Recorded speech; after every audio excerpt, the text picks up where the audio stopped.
إحنا ابتدينا نشوف أصلًا إن في ابتكار في الpackaging مثلًا ما كانش موجود من 5، 6 سنين، اللي هو ناس بتعمل packaging خاص للقهوة بالvalve اللي بيتحط في القهوة، الكلام ده ما كانش موجود من 5، 6 سنين.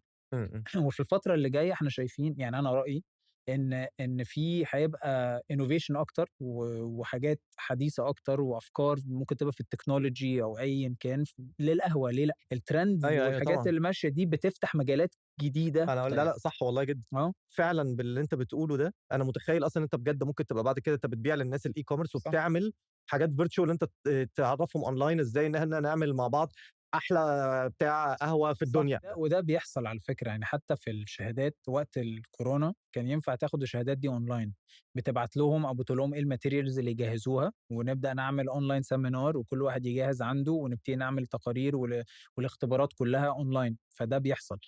وفي حاجات زيادة عن كده، يعني في مثلًا دلوقتي applications نازلة اللي هو لحتة الtasting مثلًا، تبتدي تسجّل كل حاجتك عليها، بعدين بتتحط على database معيّن.